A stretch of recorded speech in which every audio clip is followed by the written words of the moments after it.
स्पृहा, तू काय बनवतेस? मी कोकम सरबत बनवते. तुला फळ माहिती आहे का कसलं आहे ते? रतांबा.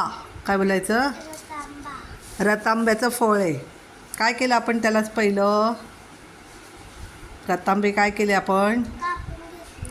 हां, आणि नंतर बिया काढल्या. बिया काढल्या. त्याच्यानंतर काय केलं पुढे?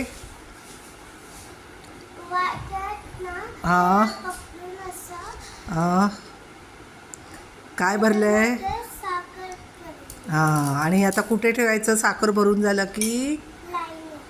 हां, लाईनमध्ये ठेवणार. नंतर मग ते उन्हात ठेवायचं. कुठे ठेवायचं? पुन्हा हां, मग याच्यापासून काय तयार होणार?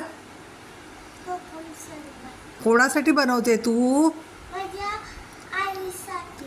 फक्त आईसाठी बनवणार आहेस? पुन्हा बाबासाठी पण. आणि कोणासाठी बनवणार आहेस? माझ्या पूर्ण फॅमिलीसाठी. फॅमिलीसाठी. तुला कसं वाटते गावी आल्यावर? मस्त. अजून राहणार आहेस का तू? हां. किती दिवस? 6 days. 6 डेजमध्ये जाणार का जूनमध्ये जाणार आहेस परत? जूनमध्ये. ओ, 6 जूनला. 6 जूनला जाणार आहे. आणि शाळा कधी आहे तुझी? 6 जूनला. 2 जूनला मुंबईला जायचं आणि हं? 6 जूनला शाळा सुरू होणार. हां, मग तुला सुट्टीमध्ये गावाला यायला आवडतं?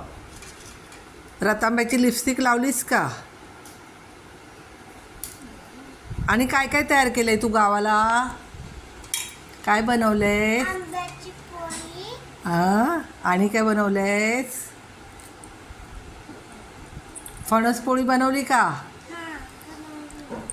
आणि काय बनवलंय? कैरीचं काय बनवलंस ते?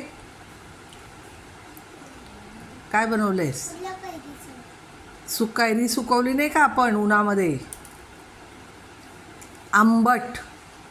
आंबट. परत येणार ना गावाला? कधी येणार नंतर? काय गं? डिसेंबर. डायरेक्ट गणपतीला नाही येणार आहेस? येणार नसतं. हां हां. तुझ्या गावाचं नाव काय आहे स्पृहा? सातरल. हां.